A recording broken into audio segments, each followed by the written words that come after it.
téléspectateurs, eh bien bonjour et bienvenue sur votre chaîne Espoir TV.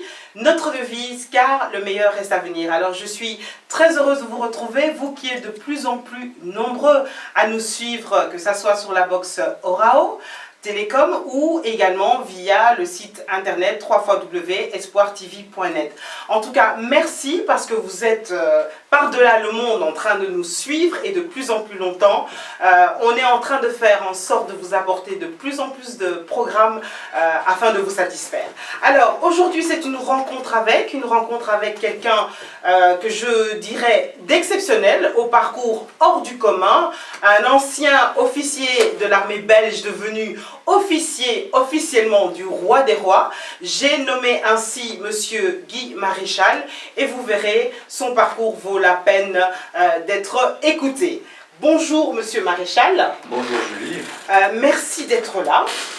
Ben, c'est normal. Alors je suis très honorée et touchée d'abord parce que je peux dire que vous êtes un grand homme, même si je constate depuis qu'on s'est rencontrés que vous êtes d'une très très grande humilité. Mais on va voir que vous n'êtes pas n'importe qui. Mais aussi, vous avez un agenda surchargé, vous avez pris du temps pour Espoir TV, donc merci. Je vous en prie, c'est normal. Alors, en quelques mots, si je vous demandais de vous présenter, qui est Guy Maréchal? Ben, je suis issu d'une famille d'ouvriers. Mon père travaillait au chemin de fer, maman était couturière.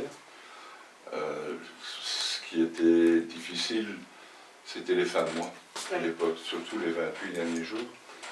Et pour le reste, je n'entrerai pas trop dans le détail. Mon père était un homme courageux, mais un peu violent. Il est venu me trouver un jour, il m'a dit, voilà, j'ai pas les moyens de te payer des études.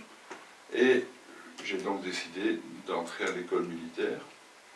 Le plus jeune de votre promotion? Oui, on était 165 à l'examen d'entrée, on a réussi à 5. Wow.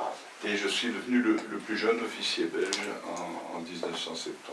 Donc déjà là, vous êtes remarquable. Oui, effectivement.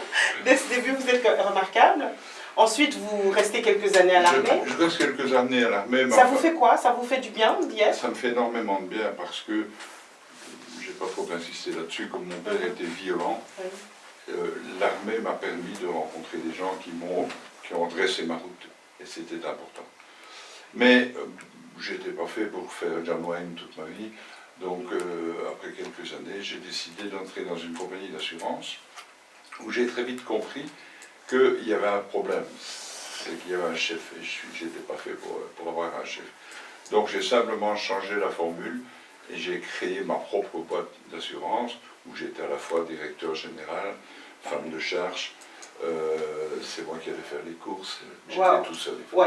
Alors, j'aimerais quand même revenir sur ce que vous avez dit. Vous dites, donc, votre papa n'avait pas les moyens de vous payer vos études, vous rentrez dans l'armée, et puis du coup, quand même, vous arrivez à créer votre propre business à ce moment-là. Alors, vous êtes autodidacte à ce moment-là, vous apprenez tout seul, oui. Ou bien vous avez des personnes qui vous encadrent pour vous montrer un peu la profession? Non, je suis tout à fait autodidacte, mais j'ai un caractère de vendeur. Mon père disait il vendrait des TV couleurs à un aveugle, des gants de boxe à un manchot. Wow. Et ça c'est venu comment? C'est à quel âge qu'on s'en rend compte là? Je vais vous dire, c'est tout simple. Sherlock Holmes aurait dit alimentaire, mon cher Watson. Simplement, je me rendais compte qu'à la fin du mois, si je voulais que ma femme mange, et à l'époque j'avais un enfant et ma fille, ben, je n'avais pas assez avec ce qu'on me donnait de l'armée. Et donc un jour, il y a des gens qui sont venus chez moi, et puis je dis, mais vous vendez des assurances, si je comprends bien, oui, expliquez-moi comment ça marche. Ça a duré 3 minutes, je dis, vous avez des propositions, vous avez des questionnaires, vous avez des tarifs ici? Ils m'ont dit, oui, bien sûr. Ben, je dis, vous me les prêtez, que je puisse jeter un coup d'œil? D'accord, monsieur, d'accord. Et le jour au soir, je les ai appelés, ils m'avaient donné 7 ou 8 propositions de contrat. Alors je les ai appelés, je dis, écoutez, il faudrait que vous repassiez demain parce que je n'ai plus de propositions. Ah bon, qu'est-ce que vous en avez fait? Ben, je dis, j'en ai fait des contrats, c'est pas ça que vous vouliez. Et c'est comme ça que j'ai commencé. Donc, et ça m'a permis d'avoir un revenu complémentaire, de m'intéresser au monde de l'assurance, et petit à petit, je suis entré dans ce monde. Et quand j'ai quitté l'armée, ben, la route était toute tracée. Tout tracé. Alors, on peut déjà faire une petite, un petit break ici, parce que c'est quand même encourageant de savoir qu'on peut commencer de nulle part. Même si on n'a pas eu forcément une formation, même si on n'a pas forcément beaucoup d'argent quelque part, il suffit d'avoir la volonté, d'avoir le désir et d'y arriver. Qu'est-ce que vous pourriez dire à quelqu'un qui nous regarde sur Espoir TV et qui est peut-être découragé, qui aimerait peut-être se lancer dans le monde des affaires, mais qui n'en a pas la force? Ben, je veux dire deux choses simplement. Coluche disait, c'est important d'avoir des bagages, mais encore faut-il savoir où les poser. Donc ça c'est une première chose. La deuxième chose, il faut avant tout croire en soi. La plupart des gens, regardez autour de vous, la plupart des gens que je connais, vous leur demandez qu'avez-vous fait comme études, et rares sont les gens qui font un travail en relation avec les études qu'ils ont faites. Donc les études, c'est, je dirais, pour donner une culture générale. Ça s'arrête là. Et puis le reste, ben, il faut faire ce qu'on a envie de faire. Et ça change en fonction de l'évolution de son propre caractère, mais de la société. Vous voyez aujourd'hui comment est la société. Regardez, quand j'ai commencé, on avait des machines à écrire. Aujourd'hui, c'est le règne de tout ce qui est technologique. Oui. Bah, tous les gens qui ont fait des études il y a 40 ans, je suis désolé, mais ils sont tout à fait hors du coup. Hein. Oui. Donc les études, c'est vraiment une rampe de lancement, mais rien d'autre. Ce qu'il faut avant tout, c'est croire en soi. Ça, c'est très important. Et après, on va découvrir après, aussi croire en Dieu. Tout à fait, on est d'accord. Alors, ensuite, en parallèle, donc vous êtes à ce moment-là dans le monde des assurances, et en même temps, vous décidez de prendre des cours de pilotage. Pourquoi? En fait, j'ai été entré à l'armée pour être pilote de chasse. Ok. Et on m'a dit que j'étais daltonien, ce qui était faux. On a découvert après que c'était... J'avais un tout petit problème de daltonisme, pas suffisant pour m'exclure du monde des pilotes de chasse, mais enfin, ça c'est la vie. C'est un problème au niveau des couleurs. Hein. Il y a certaines couleurs qu'on ne voit pas, c'est ça, je pense? Qu'on voit moins bien. Bien, ok, d'accord. Alors, jusqu'au jour où un copain m'a dit, mais tu sais, si tu as envie de piloter, tu vas en France, comme pilote privé, il n'y a pas d'examen de couleur. Donc je suis allé en France, et en 4 mois, c'était en avril 78, 78 pour les Belges, et j'ai eu ma licence de pilote en 4 mois, et puis j'ai volé pendant 11 ans, j'ai fait à peu près 750 heures de vol, j'ai fait beaucoup d'acrobatie, ça m'amusait énormément. Casse-cou en plus, quoi. Ah, c'est, oui. Ah bah oui. Il faut dire qu'à l'armée, j'étais aussi moniteur en alpinisme. Enfin bon, j'ai fait vraiment beaucoup de choses, combat à main nue, etc. etc. quoi. Donc, pourtant, quand on vous voit aujourd'hui, on dirait pas bien calme, hein. Mais déjà à l'époque, j'étais bien calme. Le goût de l'aventure? Oui, le goût de l'aventure, mais sans pour autant, assez curieusement, je sais jusqu'où on peut aller trop loin. C'est Churchill qui disait il faut savoir jusqu'où on peut aller trop loin. Donc vous connaissez vos limites. Oui, exactement. Quelles sont vos limites? C'est de ne pas aller là où il y a un risque, tout simplement. Tout ce que j'ai fait, je parle au niveau physique. Calculé. Tout a été calculé. Et je n'ai jamais eu de problème. On peut toujours avoir un accident. Mais ici, le fauteuil peut casser et je peux avoir la barre du cou cassée et mourir. Mais alors, il faut se mettre dans une bouilloire et faire souder le couple. Alors, calculez tout, mais Dieu en décide autrement à un moment donné. On ne peut pas tout calculer. Il y a des choses qui lui appartiennent. La vie lui appartient. Et tout lui appartient. Et ça, je pense qu'il a voulu vous le démontrer. Il y a la maladie. Vous découvrez que vous êtes en 89, que vous êtes atteint d'une maladie. Oui, en fait, je suis une petite usine à cholestérol à moi tout seul. Il existe 2 types de cholestérol, l'endogène et l'exogène. L'endogène, c'est ce que vous mangez. Pardon, c'est l'inverse. L'exogène, c'est ce que vous mangez. Vous mangez très gras, vous mangez de la charcuterie, vous mangez des abats, etc. Ça fait monter le taux de cholestérol. Par contre, si vous avez un cholestérol endogène, vous buvez un verre d'eau par jour et vous mangez une orange, et vous avez beaucoup de cholestérol. Donc vous produisez vous-même le Voilà. corps. Wow. Et ça c'est grave parce que il y a, les artères finissent par se boucher. Et quand je passe mon examen de pilote le 20 juin 89, le médecin me dit, monsieur, il vous reste 2 mois et demi à vivre. Wow. Parce que j'avais 2 artères coronaires bouchées et la 3e qui était déjà bouchée à 40%. Alors lui, il est mort. Moi ça va. Le médecin est mort? Le médecin, oui. Wow. Et vous... Oui, Moi, ça ok. va. Et donc, en fait, ce que j'ai fait, je suis allé voir un grand médecin, vraiment un des plus grands médecins au monde, qui est belge, qui s'appelle Robert Dion. Le professeur, oui. Professeur Éminent Dion, qui professeur. était à Saint-Luc. Et qui me dit, voilà, si je peux t'opérer rapidement, et avant que tu ne fasses un infarct, je te sors de là.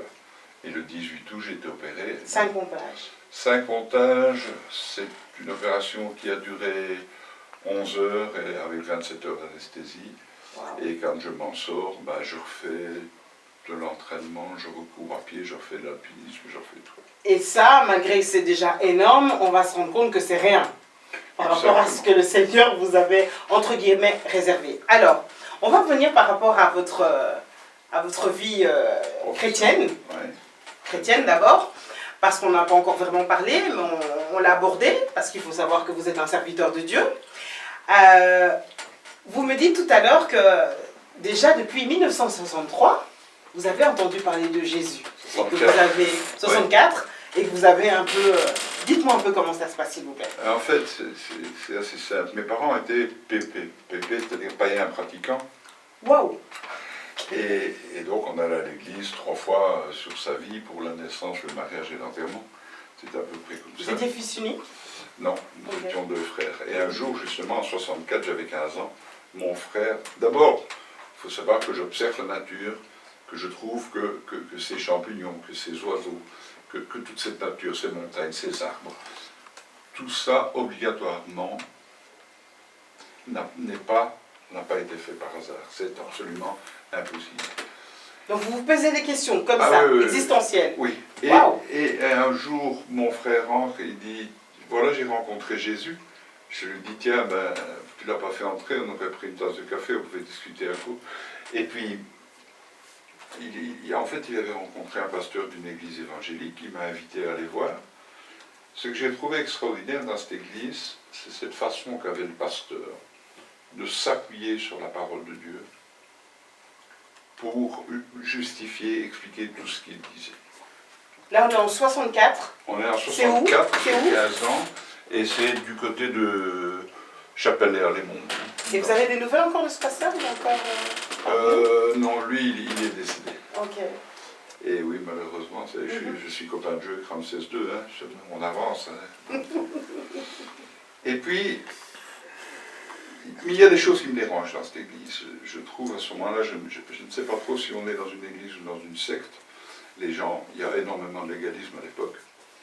Et je fais une espèce de deal avec le Seigneur. Je dis, voilà Seigneur, je m'engage à ne pas essayer de prouver que tu n'existes pas. Je vais tout faire pour savoir si tu existes. Mais je ne serai pas convaincu par les contes des mille et une nuits. Donc Seigneur, voilà, le marché c'est celui-là. Et je me souviens que tout au début, je tombe sur le livre de Josué. Et pour les gens qui nous regardent, je vous conseille de bien écouter ce que je vais vous dire et de vous procurer un dictionnaire Larousse. Dans le livre de Josué, je ne sais pas si tout le monde voit qui est Josué. Josué, c'est lui qui a succédé à Charlton Heston, dans les 10 commandements, exactement, mais c'est ça. Ah oui. Et puis, au 10e chapitre, c'est la bataille de Gabaron. Il est en train de gagner la bataille, mais la nuit est en train de tomber. Et à l'époque, si vous n'avez pas gagné avant que la nuit tombe, on enlève les morts, les blessés, on prend les armes, on donne ça aux gens bien portants, et le lendemain, on recommence. Et alors, il donne l'ordre à la lune et au soleil d'arrêter leur course.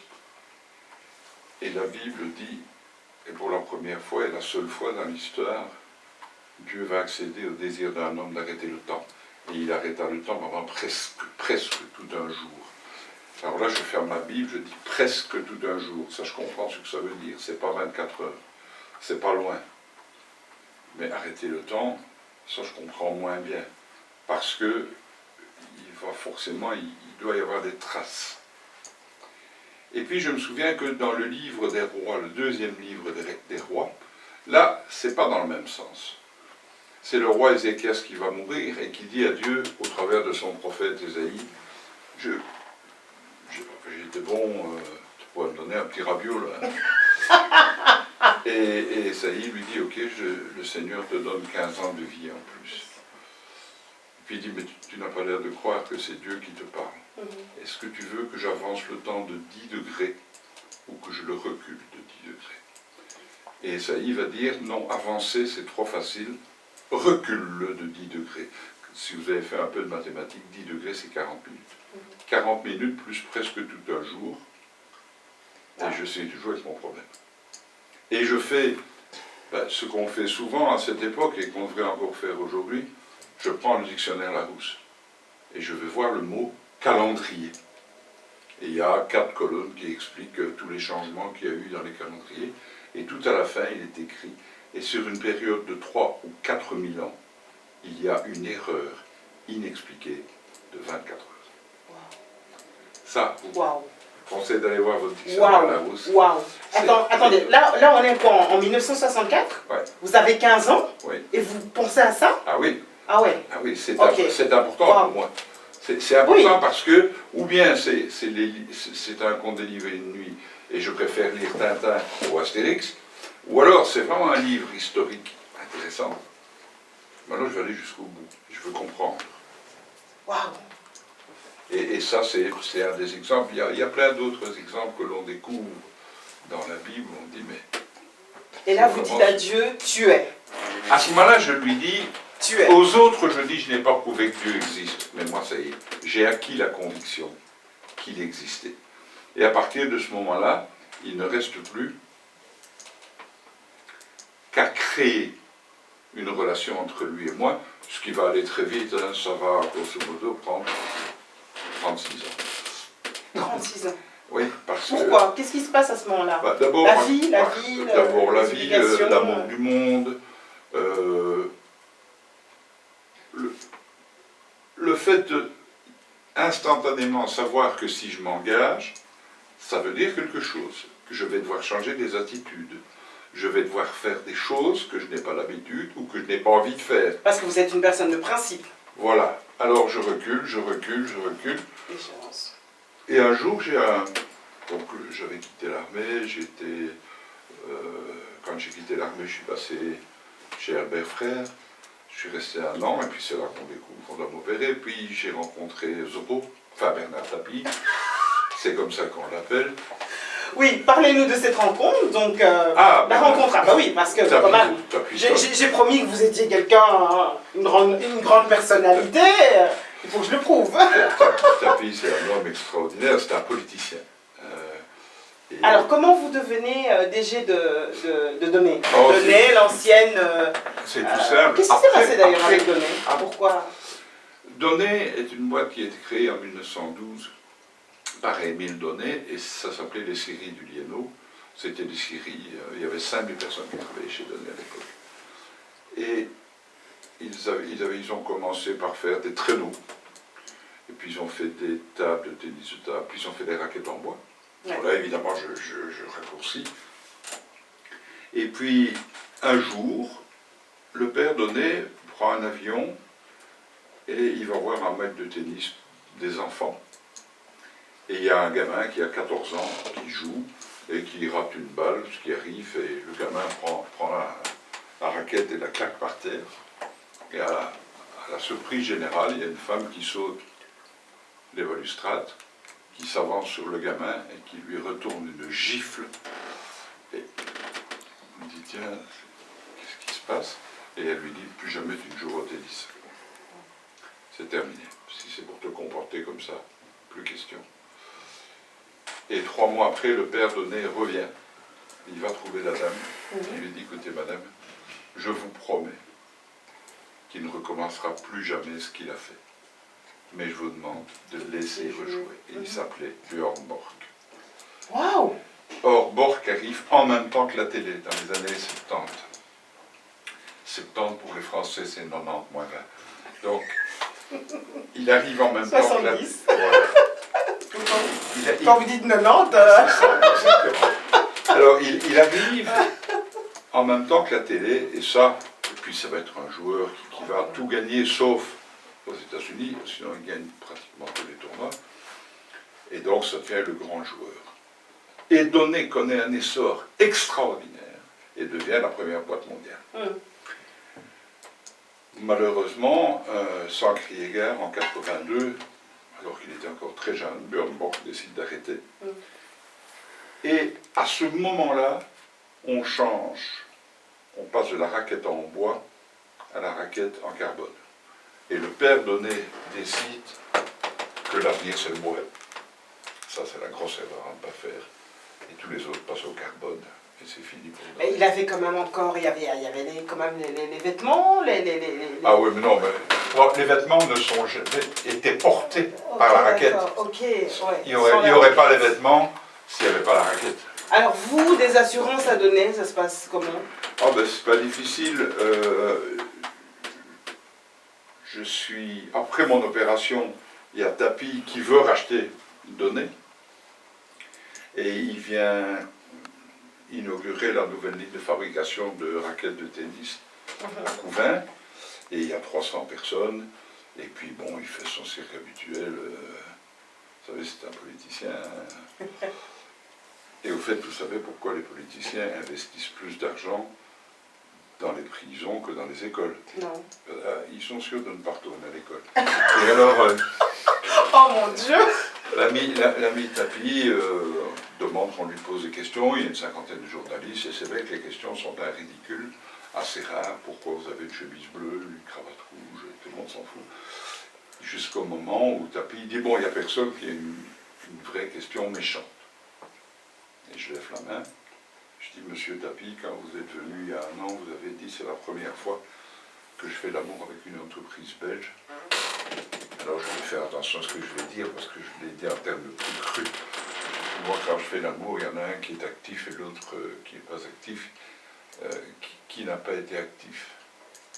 Waouh! Et un quart d'heure après, je suis directeur général de Donné. Waouh! Parce que Comme ça, là. Il dit, c'est lui, je veux.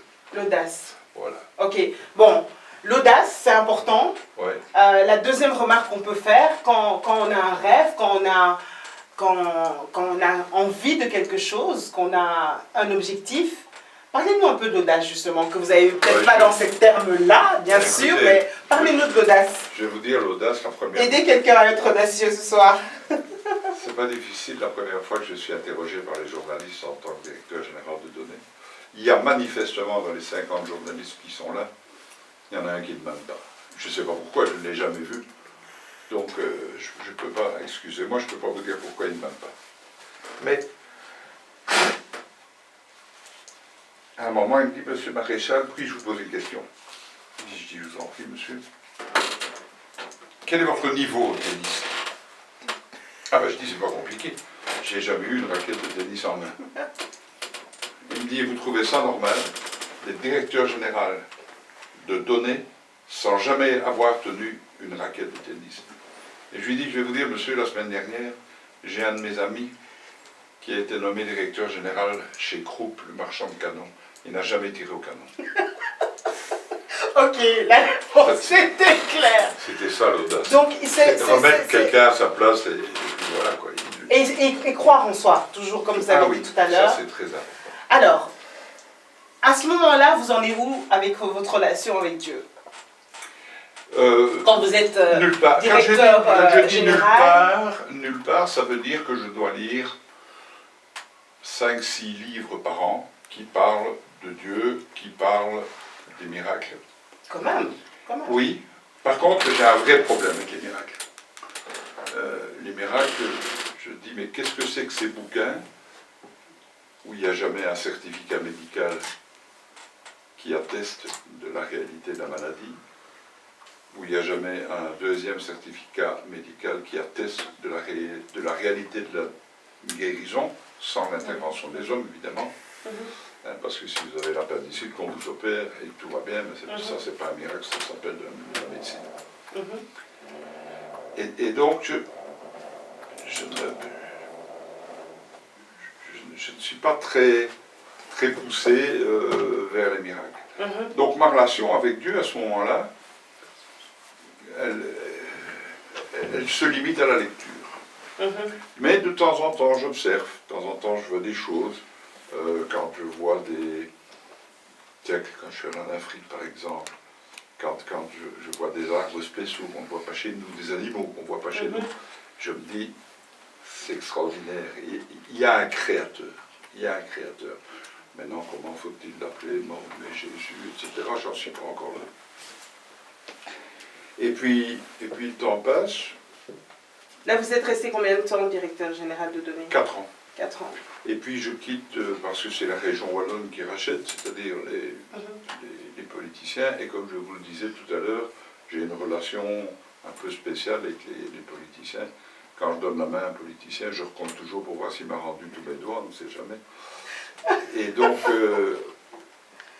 je quitte quand les politiciens reprennent données. Moi, je quitte et je décide de créer mon affaire avec un ami. Et je vais acheter des meubles, des pièces d'architecture, des pièces de décoration en Inde, en Chine, en Corée, au Vietnam, un peu partout. Et j'ai des magasins ici à Bruxelles et à Anvers.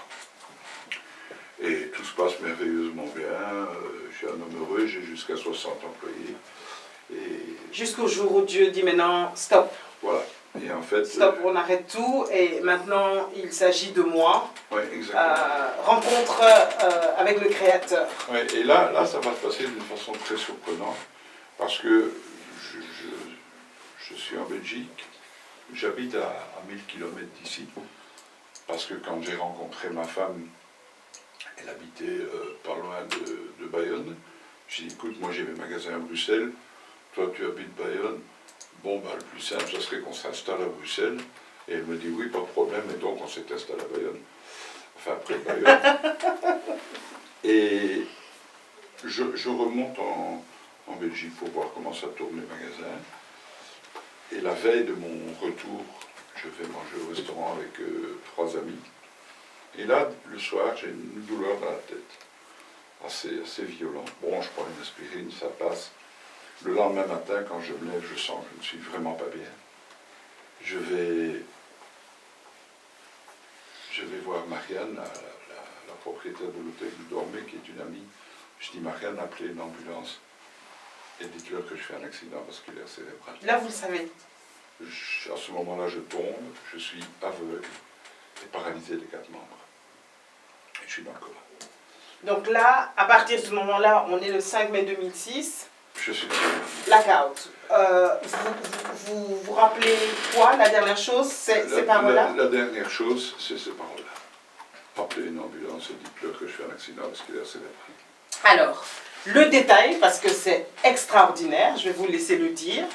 Donc, vous êtes... D'abord, on me transporte à Chimay, ou là, à l'hôpital de Chimay, où après 2 heures, les médecins disent « Nous, on ne peut rien faire ». Mais on pense que plus personne ne peut rien faire, c'est trop tard. On me transporte à Charleroi. Pendant le transport, on envoie les examens et à la réception des examens, il y a 9 neurochirurgiens. Il y en a 7 qui disent il n'y a plus rien à faire. Heureusement, il y a une femme, Madame Hanks, qui dit attendez, on va quand même regarder. Quand j'arrive à l'hôpital, la première chose, elle se fâche sur les ambulanciers en disant mais vous ne voyez pas qu'il est en train de mourir. Et on me fait sur le parking une trachéotomie. De là, on m'embarque en salle d'opération. On va me faire une première trépanation. Et on m'enlève 1,5 litre de sang de la tête.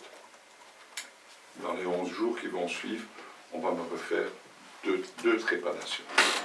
Et les médecins disent à ce moment-là à mon frère et à mon fils, écoutez, ne venez plus, on vous préviendra. C'était assez clair. Et le temps passe. Et après 46 jours... Wow. Donc, on va préciser, 46 jours de coma. De coma total, profond, les yeux bien fermés, où je ne bouge pas d'1 millimètre. Et après 46 jours, les médecins viennent trouver mon frère et mon fils et disent, écoutez, on ne peut plus rien faire pour lui, on vous demande l'autorisation de débrancher. Alors il y a des gens qui m'ont déjà dit, mais et votre femme? j'avais un caractère assez dur. Elle, c'est une Italienne, donc deux caractères bouillants, pas évident. Et elle avait décidé, nous avions décidé de commun accord de nous séparer. Mais on restait en contact, sauf à partir du 5 mai. Et donc après 46 jours, on dit voilà, il faudrait le débrancher. Mon frère dit non. Et j'ai une cousine, d'un cas assez phénoménal, qui dit est-ce que je peux, avec mon téléphone portable, téléphoner devant un homme dans cet état-là? Est-ce que ce n'est pas dangereux? Le médecin dit, vous savez, dangereux dans son cas. Mais on va aller vous chercher un téléphone. Et elle appelle Brigitte. Et elle dit à Brigitte, voilà, ils veulent le débrancher. À votre épouse? Oui. Il faut que tu lui parles. Dieu m'a dit que tu devais lui parler. Il dit, mais il est sorti du coma. Elle dit, non, mais tu dois lui parler. Et Brigitte me dit, tu m'as toujours promis qu'on vivrait ensemble. Tu m'as dit que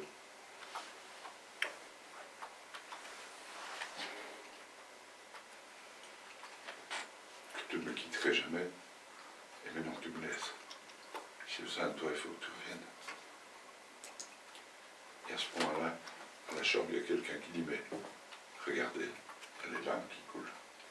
Waouh. Et vous avez un souvenir de ça? Non. Rien? Non. Wow. On me l'a raconté. J'ai d'autres souvenirs, j'en parlerai après, j'ai d'autres souvenirs. Et là, les médecins, quand ils voient ça, ils disent, ça c'est pas normal, on ne débranche pas. Et 5 jours plus tard, je sors du coma en 2 phases. La première phase, je n'ouvre pas les yeux, mais je suis conscient. Je suis sorti du coma. 5 jours plus tard, donc on est à 50 jours. On est à 51 jours. 51 jours de coma. Je ne sais pas que je suis à l'hôpital. Je ne sais pas que je suis dans le coma. Par contre, j'ai une joie dans mon cœur incroyable. Je me sens bien et je sens sur ma droite une présence. Mais une présence indescriptible. Et je regarde et je souris, mais toujours les yeux fermés. Et le Seigneur, parce que c'est vraiment de Jésus qu'il s'agit, me dit, tu crois me connaître, tu crois que je suis amour, et tu as raison. Mais maintenant je vais t'apprendre que je suis douceur. Et à ce moment-là, j'ouvre les yeux, et sur le lit, il y a un médecin avec un masque, et je lui dis, docteur, vous pouvez enlever votre masque, comme je vous ai reconnu. Alors le gars... Non, c'est pas vrai. Si. Après 51 jours de coma, l'humour est là. Et le gars me dit, monsieur, on ne vous appelle plus maréchal, on vous appelle le miraculé. Wow. Et je vais vous présenter mon collègue, c'est un Africain, bâti comme un bahut breton. Et je vous présente mon collègue, le docteur. Je dis, ah bon, il a son permis de travail, le monsieur. Et c'est les 2 premières choses que je dis en sortant de 51 jours de coma. C'est pas possible. À l'époque, je pèse 48 kilos pour 1m93, 93. Donc j'ai perdu 55 kilos dans le parcours. 51 jours de coma. Alors, il faut dire aussi que 51 jours de coma, pourquoi? Parce qu'on retrouve dans votre tête 43 tumeurs, quand même. C'est 5 jours après qu'on va trouver 43 tumeurs. 5 jours après, mon fils tire la tête. Puis je dis qu'est-ce qu'il y a? Et puis il me dit voilà, on t'a fait une IRM, une résonance magnétique du cerveau, et tu as des cavernomes. Je dis ah bon, ben on va à la Saint-Luc, on va les enlever. Il dit papa, t'en as 43. Donc vous vous réveillez après 51 jours avec 43 tumeurs au cerveau. Alors je suis embarqué à Saint-Luc, et à Saint-Luc, le professeur Guérit vient me trouver, il me dit est-ce qu'on peut vous faire une nouvelle résonance, la 3e résonance magnétique du cerveau, bien sûr. Le lendemain, il vient qu'une dizaine d'autres médecins, on aurait dit une armée mexicaine, et il dit j'ai les résultats de vos examens, monsieur. Je dis oui, je sais. Il dit qu'est-ce que vous savez? Ben, j'ai 43 tumeurs au cerveau et je vais mourir. Vous n'avez plus rien, monsieur. Wow. Et je dis ça peut disparaître en 4 jours. Il me dit ça ne peut pas disparaître ni en 4 jours ni en 40 ans. Votre cas confine au paranormal. Waouh! Donc, finalement, la question que vous aviez posée à Dieu des années auparavant, eh bien, il vous a bien remis à votre place, hein? Oui et non. Oui et non, je vais vous dire pourquoi. Parce que quand je suis sorti du coma, le temps a passé, puis je me suis dit, attention, la médecine n'est pas une science exacte. Un jour peut-être, on expliquera.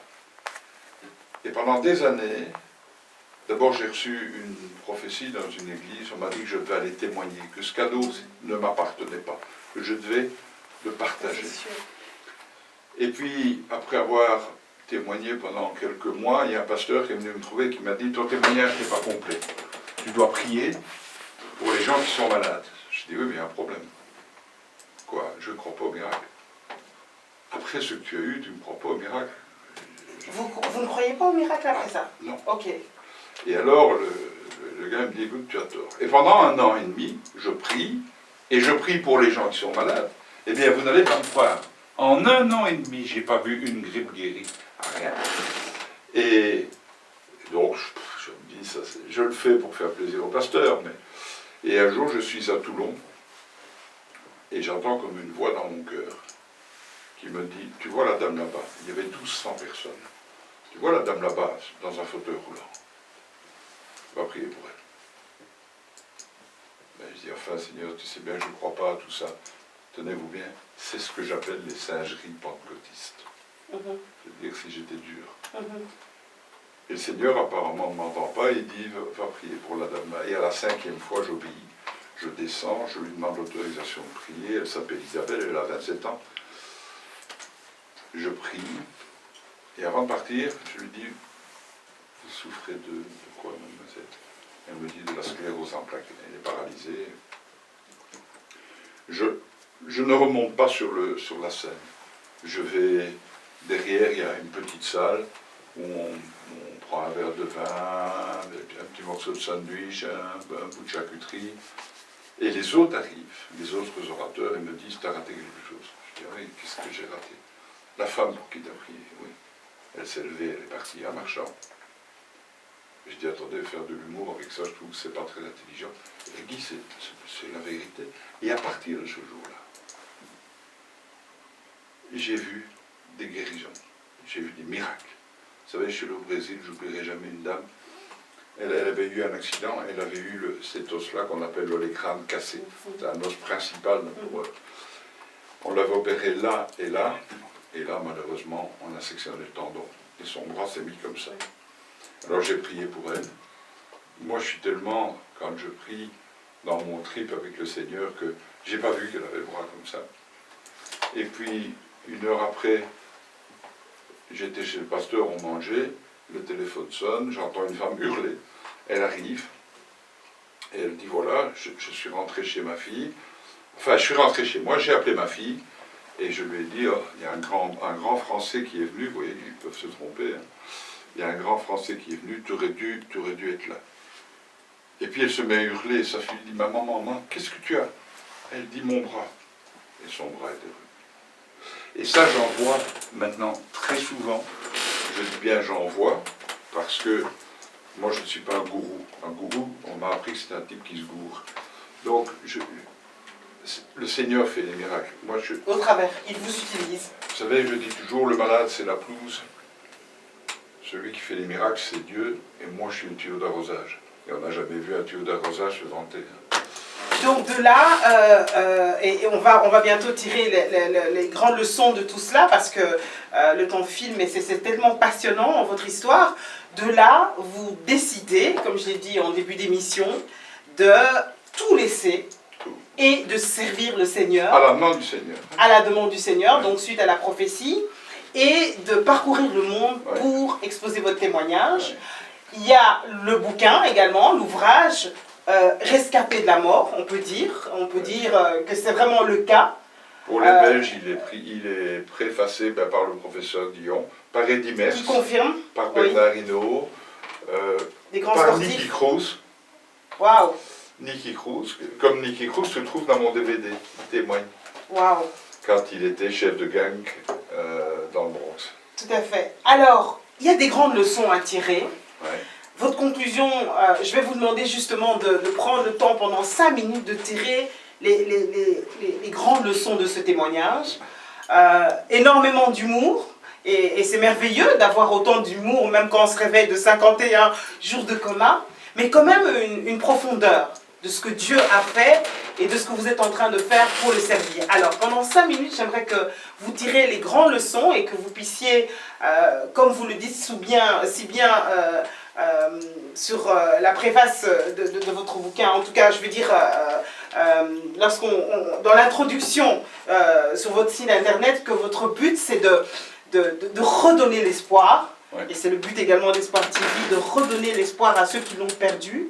Alors, en quelques minutes, j'aimerais que vous puissiez nous exposer les grandes leçons à tirer de votre témoignage et le message d'espoir que vous aimeriez communiquer, s'il vous plaît.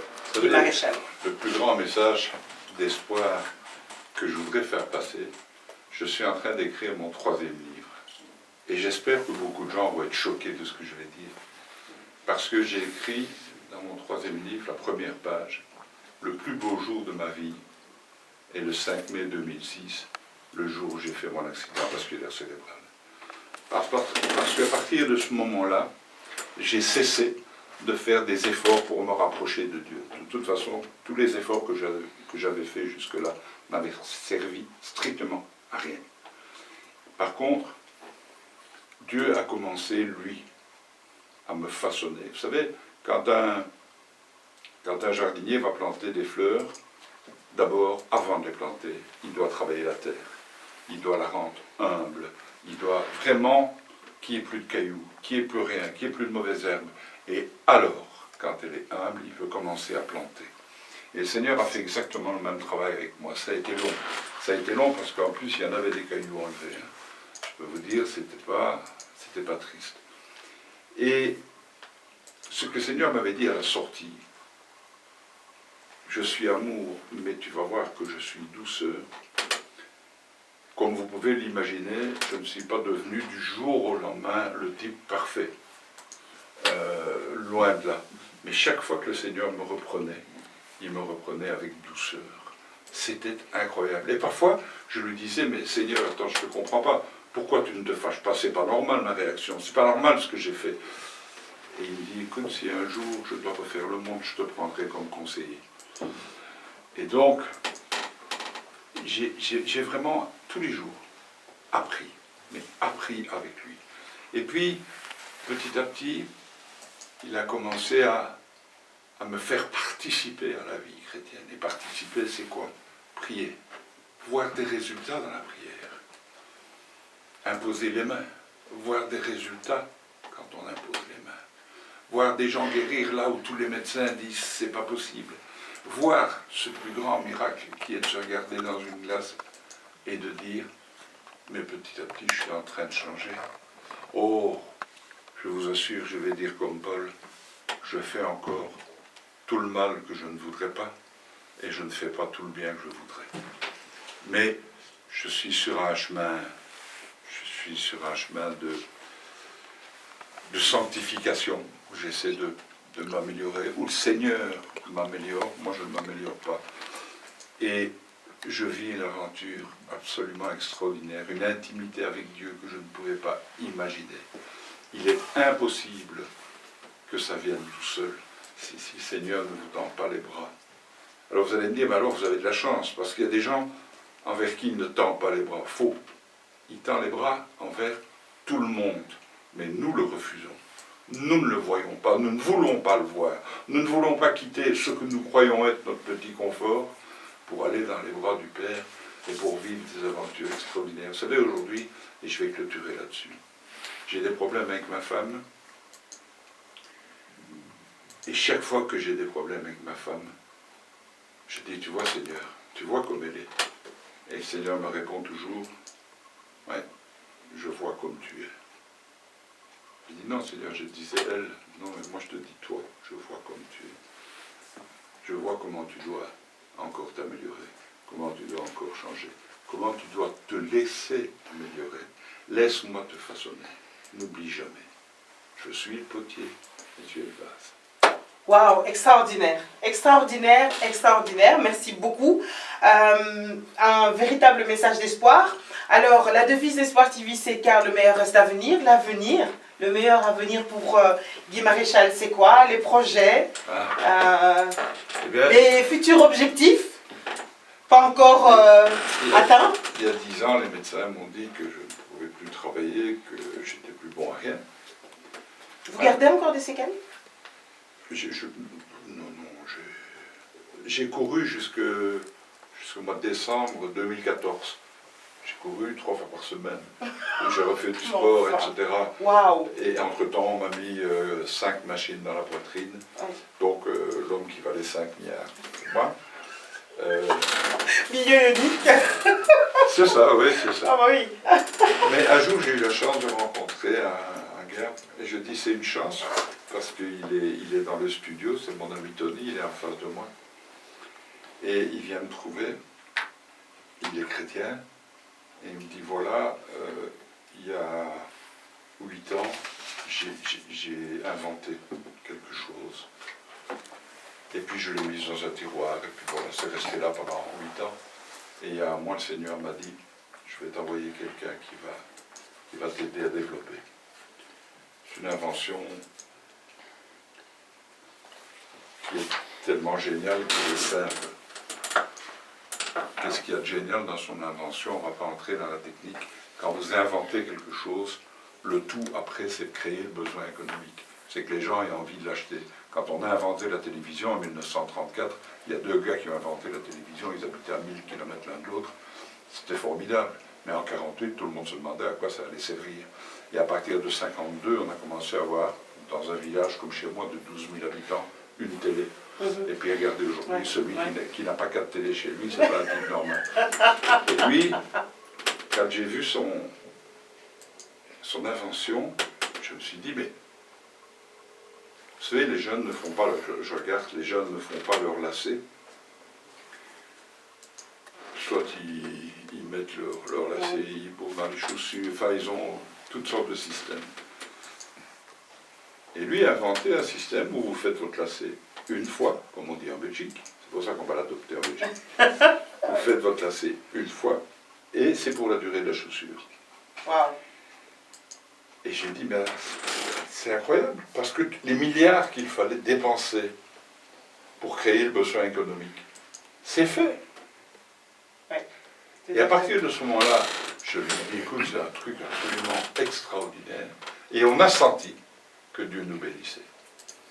Et on a eu une équipe qui s'est formée avec des gens qui croyaient en Dieu.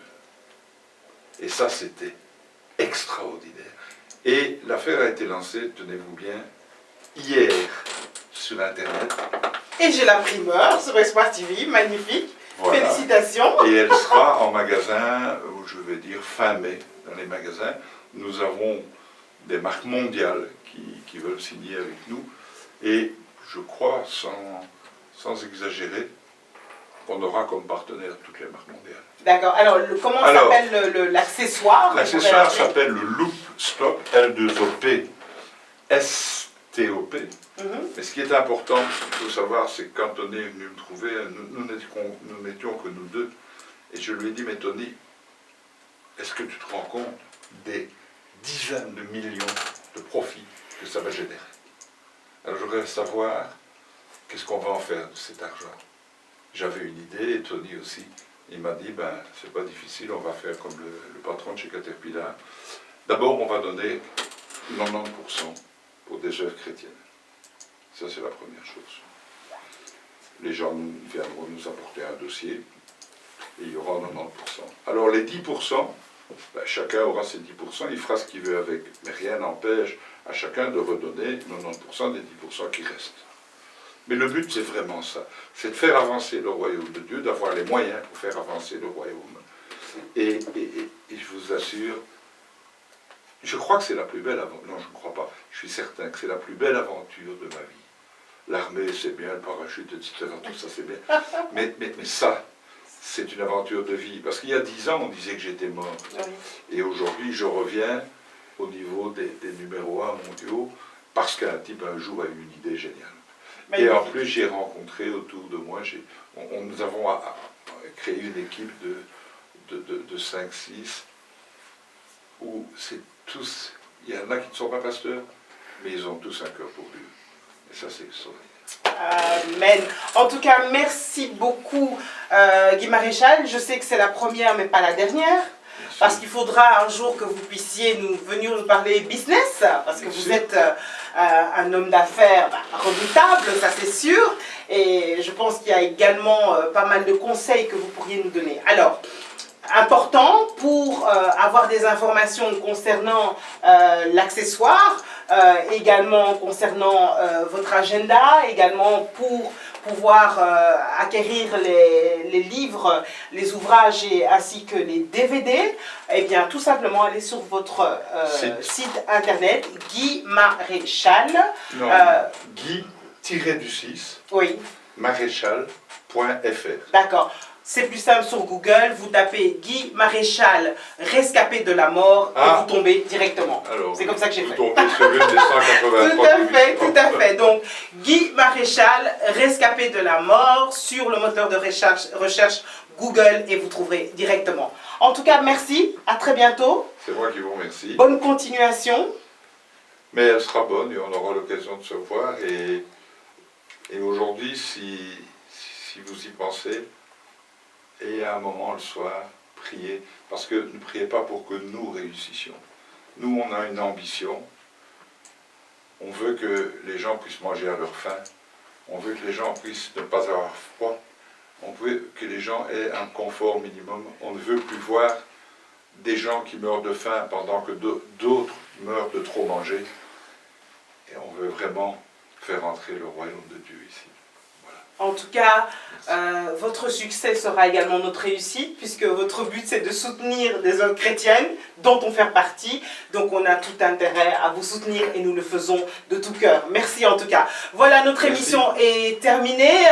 Voilà, c'est intéressant de rencontrer des personnes qui, lorsque vous les écoutez, vous vous rendez compte que parfois les petits bobos ne sont rien comparés aux expériences des autres.